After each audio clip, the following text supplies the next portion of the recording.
बच्चों, इस श्लोक में विद्या के महत्व को फिर से बताया गया है। तो क्या कहा गया है बच्चों इस श्लोक में? विद्या नाम नरस्य कीर्तिर्तुला भाग्य क्षय चाश्रय। विद्या रूपी पदार्थ जो है, ज्ञान रूपी वस्तु जो है, वो नाम नरस्य मतलब वो मनुष्य को कीर्ति प्रदान करता है। कीर्ति मतलब प्रसिद्धि, यश, ये प्रदान करता है। भाग्य क्षय चाश्रय। भाग्य क्षय मतलब जो हमारा अच्छा दिन होता है, जो हमारे अच्छे दिन होते हैं, हमारा भाग्य जो होता है वो जब समाप्त हो जाता है तो ये विद्या ही एकमात्र ऐसी चीज़ है जो हमें सहारा देती है। मतलब हम विद्या से ये सीखते हैं, ज्ञान से ये सीखते हैं कि विषम परिस्थितियों में भी हमें हार नहीं मानना है, बल्कि अपनी तरफ से पूरी कोशिश करना है। और इस विद्या के आधार पर ही हम अपने फिर से भविष्य का निर्माण करते हैं। तो क्या अर्थ हुआ बच्चों इस पहली पंक्ति का? कि विद्या रूपी पदार्थ जो है, ज्ञान रूपी पदार्थ जो है, वही मनुष्य को कीर्ति देने वाला है, प्रसिद्धि देने वाला है।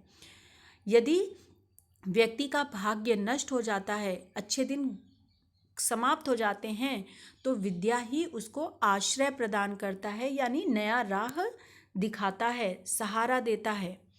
धेनु काम दुधा रतिश्य विरहे नेत्र तृतीयम चसा। और विद्या जो है वो किसके समान है बच्चों?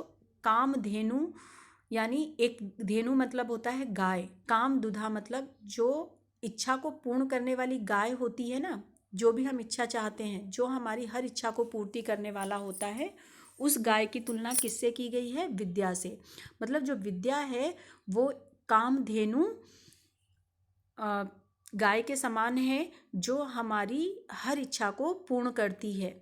रतिशश विरहे, रतिश का मतलब होता है प्रेम, विरह मतलब विरह के समय में, जब हमारे आसपास कोई नहीं होता, हम दुख में होते हैं, हम कष्ट में होते हैं, तो ऐसी स्थिति में ये विद्या ही हमारे लिए प्रेम है। और नेत्रम तृतीय च स, और वो तीसरा नेत्र भी है। कि मतलब जब तीसरा नेत्र मतलब हमारी सोच जो हमें दुख से अलग ले जाता है। कि मतलब हमारे ऊपर यदि कोई कष्ट आ जाए तो हम दूर तक की सोच सकते हैं कि हमें ऐसी परिस्थिति में क्या हार मान के बैठ जाना है या हमें अपनी तरफ से प्रयास करना है। तो विद्या जो है वो मनुष्य को कीर्ति प्रदान करने वाला है, बुरे दिन में हमें सहारा देता है।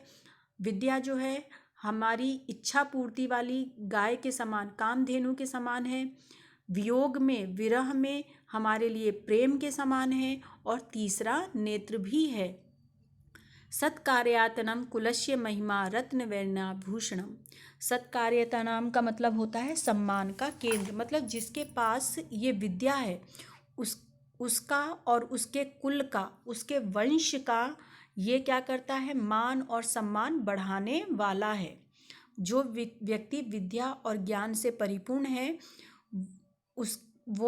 उसका कुल, उसका वंश जो है सम्मान से भरा हुआ है।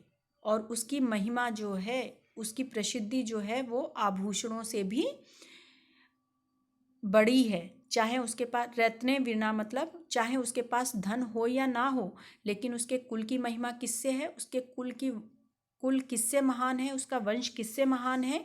विद्या रूपी धन से। तस्माद् मुक्षय, तस्माद् मुक्षय का मतलब होता है दूसरी सारी चीज़ों को छोड़ करके। सर्व विषय मतलब सभी विषय, ठीक है।